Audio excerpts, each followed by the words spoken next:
everyone, welcome back to Reissued. If you're new here, my name is Andrew. Today I'm back with another episode of DIY Diagnosis, the series here on my channel where I go to the thrift store, come back to you with some of my most interesting and possibly questionable finds, and share with you what I would do to make those items look amazing in a space. Items that are super trendy or that are in perfect condition can fly out of the thrift store or go for really high prices, and sometimes we overlook those cheap, busted, broken items that really have a lot of potential with just a little bit of work or a little bit of imagination. I'm running out of space in my house and time in my schedule to take on all of these projects, although I did purchase one of these items and do have plans to make that a project. Stay tuned for that. But I'm full of ideas and do have a history of taking items out of the trash and transforming them for my space, so I'm here to offer you ideas and a little bit of inspiration. So in this video, we're gonna be finding some potential in lamps, desks, chairs, shelving units, and then addressing a hot recurring question within the DIY thrifting space. When is it okay to significantly modify, paint, chop apart, transform thrifted vintage and antique items? I have some ideas and opinions, and I'm sure you do too. As we go through this video, if you have any different ideas about what to do with these items, or if you have thoughts about better tools, better materials, better techniques to accomplish the looks that I'm thinking of, be sure to let everyone know down in the comments so that we have the best chance of success for rescuing these items. I can't wait to get started and show you what I found this time. Let's jump on it.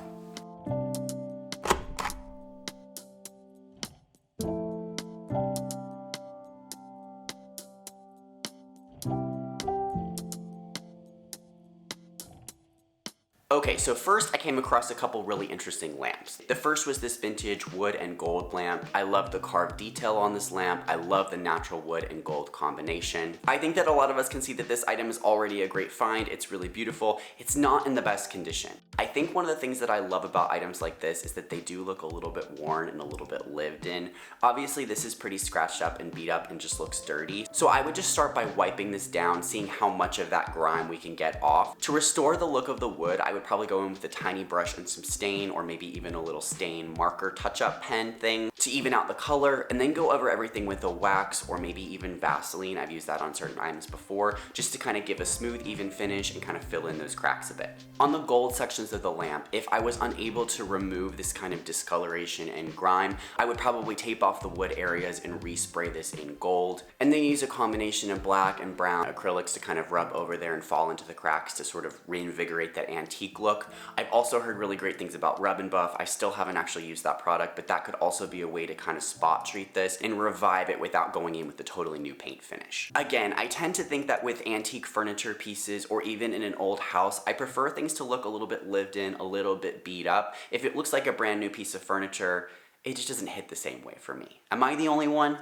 And finally, to top this thing off, we are missing a shade here, so I would go in with a tapered drum shade on this, probably in a natural linen kind of look. I think that a tapered drum shade tends to look a little bit more transitional than a straight up and down drum shade, which looks very modern. And so I think that a tapered drum shade would add a little bit of modernity to this piece without feeling totally disconnected from the look of this lamp. Moving on. Now, as I was shooting the wood lamp, I couldn't help but notice the little metal lamp next to it. It had sort of a gold silver combination finish. I think this lamp is totally fine as is. If you wanted to keep it like this, I would consider maybe painting the whole thing in one color, maybe gold, maybe black. I think that the two-tone is not my favorite personally. However, I have another idea for this lamp.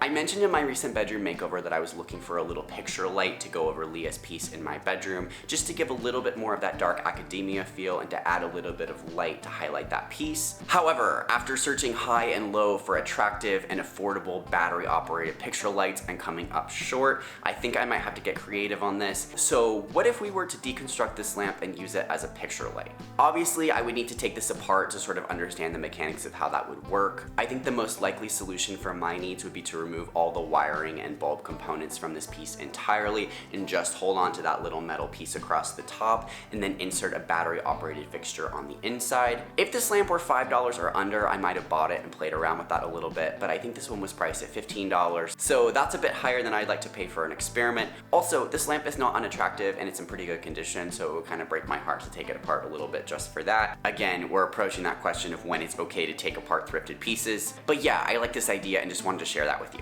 Next up is this lamp slash table, bringing new meaning to the term table lamp. I've actually seen a lot of these in thrift stores lately. I really like the function of a piece like this, but they just tend to feel a little bit dated. And this one with the shiny 80s brass and glass and baby blue combination is truly unfortunate. However, I think that the glass and metal combination makes this one super unique. So I was thinking that if we were to spray this all in one color and give it a little bit more of a hard-edged industrial feel, that we might make something cool out of this. I'm thinking it should go black, possibly with a couple different spray overs of different metallic colors to give it kind of a worn metal looking finish. It also might be possible to do kind of a plaster or faux concrete look on the bottom where the pedestal is. I think if we go with that black metallic finish, it would be awesome to source a metal drum shade to go on top of this as well, just to make it feel really unified and really hard-edged and industrial. No matter what you do to this piece, I think the styling is super crucial here. I think tables like this make the most sense in sort of a floating seating area rather than being up against a wall. And I think I would style this with some super modern sculptural pieces just to kind of up the edge factor here, but then add some plants for softness and color so it doesn't feel quite so hard. I'm not sure that I have this idea fully formed in my brain, but feel free to take it across the finish line for me and let me know how you think this would look best. Or let me know, am I crazy for liking this? Now, moving on to desks. Some of you may know that I do work at the REISSUED, and so it's interesting to see the kind of items that come through that hang around for a really long time.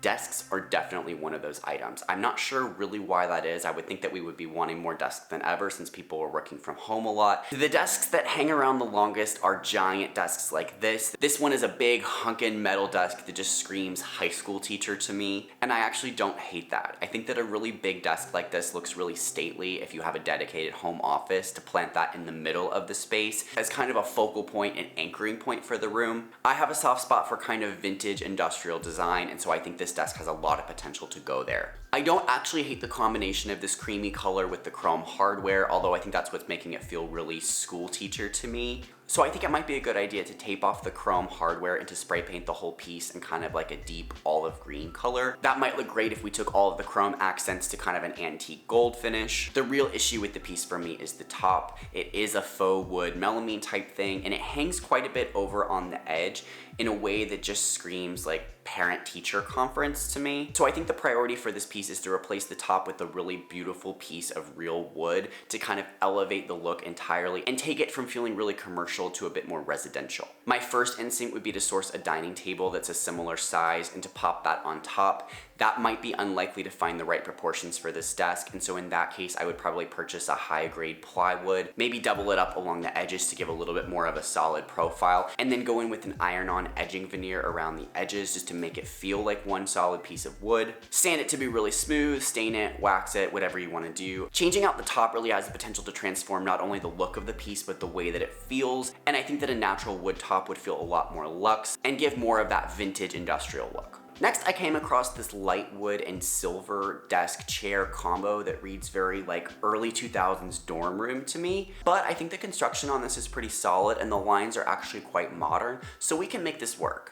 Before we even take this home, we want to give it a thorough inspection and make sure that all of the wood is in good shape. Sometimes these sculpted plywood type chairs are prone to chipping or splitting, so first we want to make sure that everything is holding together solidly. I think the biggest step we can make in terms of losing that early 2000s look is to spray paint all of the silver in a nice solid black. I think either a matte black finish or a metallic black finish would work. For the wood areas of the desk, I would experiment with using a heat gun or a little bit of paint stripper on an inconspicuous part of the desk just to see how that finish lifts off. Ideally, I would want to sand this down and refinish the wood in a slightly warmer wood tone. However, not every finish is super amenable to that, or it may be a lot more work than I'd want to put in. And so if that didn't work out, I would tape off all of the metal areas and spray paint this. I think this would look fantastic in kind of a creamy bone white color or an inky dark blue color. This kind of makes me think of the Thrift Flip campaign dresser that I worked on last year. I love that smooth, glossy bone white finish. The key thing here with spray painting a piece like this is to get enough paint on at once to make sure you get a really even finish. That way you'll see fewer streaks and get a nice smooth finish. The next great find that I came across were these striped wingback chairs. Wingback chairs are another item that we see in thrift stores a lot, but often the upholstery is in bad shape or the legs are really banged up or broken. But for these, the upholstery and the legs are in fantastic shape, and there's two matching chairs, so that's a win. Now, the color scheme and stripes feel a bit like an early 2000s Panera Bread to me, which honestly I think that could be kind of cute if you're going for like a cozy coffee shop vibe. Of course, you could reupholster these entirely, but we know that's gonna be crazy expensive unless you have the skills to do it yourself, which if you do, props to you, man. But I think our best bet here is to go in with paint.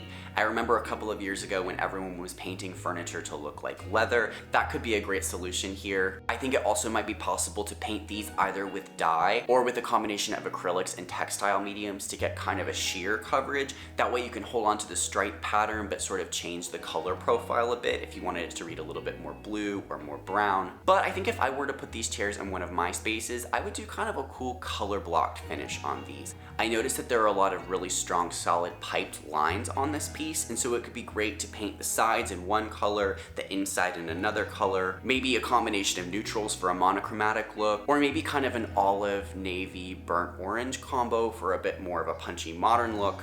I love the idea of color blocking a piece like this because a wingback chair is so traditional and so stately, especially with the shape of the legs on this one. So adding some clean modern lines in the finish on the upholstery would just kind of jazz these up a little bit and take them to a more unexpected place. The next item that I came across was this small carved table. This table is kind of an odd size and height where I'm not really sure how it would function in a space. Also, we have quite a bit of wear on one side of the top. Of course, you could sand this down and refinish it entirely. My instinct would be to chop this table in half and mount it against the wall with some brackets in like a hallway or an entryway. It would add a little bit of function and visual interest without taking up very much room in the space, but chopping it up feels a little bit savage and certainly irreversible. To my eyes, this table is not particularly special. I feel like I see things like this a lot, but to your eyes out there, this piece may be super desirable, collectible, something that should be preserved. So that brings us to the question of when is it okay to make drastic changes to vintage or antique pieces? I remember when I purchased this carved piece on Facebook Marketplace with the intention to chop it up and have sort of a rising TV come out of it because I hate seeing a TV in a space. But once I saw the piece in person and saw how special it was and how old it was, I just felt like a really bad person modifying that piece in any way. You know what I mean? So I tend to think it's okay to make changes to a piece when the piece is either super common or super unpopular or like untrendy. We'll get to that one in a minute. Or when the piece is damaged like this table was. Even though I have a real appreciation for old things, for vintage, for antiques, I tend to think that it's better for a piece to be used and loved and present in a space rather than being treated as this like untouchable museum piece, unless of course it's being preserved in a museum for research. Now, regarding my comment about things being untrendy, you know that I'm not a big fan of trends. We see them come and go. Something that may be considered super dated and ugly right now may become super hot in 10 years, and if we've chopped up all of those pieces, then we won't have any left, right? However, I encourage you to consider the perspective of someone that works in a thrift store and often sees super dated or unpopular things end up in the trash. I'm looking at you, entertainment centers. Maybe in 10 years or 20 years or 50 years, entertainment centers are gonna make a giant comeback and we're all gonna look back at the DIY coffee bars with great disdain. However, as it is now, unless those pieces are being chopped up and used for something else, they literally are going in the garbage. So sometimes I think it shows more mercy on vintage or older or antique pieces to find a way to make them usable and present in our lives now. Sure, we can preserve them as is in the hopes that maybe that style comes around again, or maybe you can rescue them from your thrift store and find a more niche market for them online. But yeah, I'd rather see a kind of out of date or damaged wood china cabinet be painted by a Facebook DIY influencer than go in the trash. You know what I mean?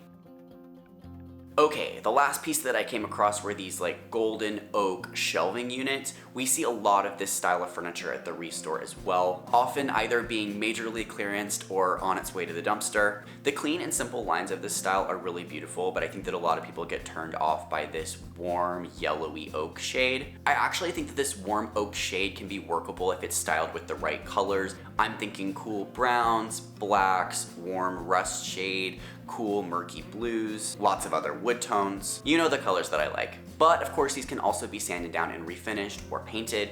One of the unique things about these shelving units specifically is that they have the facings on both sides so that this piece doesn't have to have a back on it. With these units being in an L shape, I think it would be very cool to interlock them and leave a little bit of space in between, kind of like I did with the angled cabinets in my bedroom. I would drill a couple of holes and run pipes all the way down from the floor to the ceiling to support these, and I think this would make a super interesting room divider shelving unit.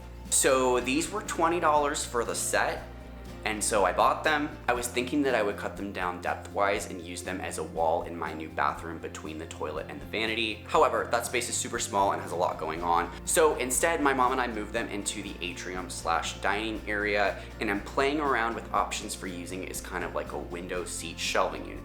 The shelves are the perfect size to hug right along the base of the window. They'll need to be cut down in the middle to meet up, which is why they're asymmetrical right now. But I like that these add a little bit of height and warmth on that back wall. And I think that having a little window seat across the back could be a great option for additional dining seating. I'm struggling to commit to a design on this. Whenever I see a window seat in a room makeover, I always think like, who is actually gonna sit there? That looks so uncomfortable. So I'm not 100% sure how that's gonna work. I also don't know what shape table to use here. Help me out here in the comments. Do we like a window seat in this room? Do we like a window seat in general? What shape table would work well for this? Help me out, let me know. All right, everybody, thank you so much for joining me for another episode of DIY Diagnosis. If you like this format and you want to see more videos like this, be sure to hit the like button. If you want to stay up to date with my projects and my home makeover, be sure that you're subscribed. Thanks so much for watching. I'll see you guys soon.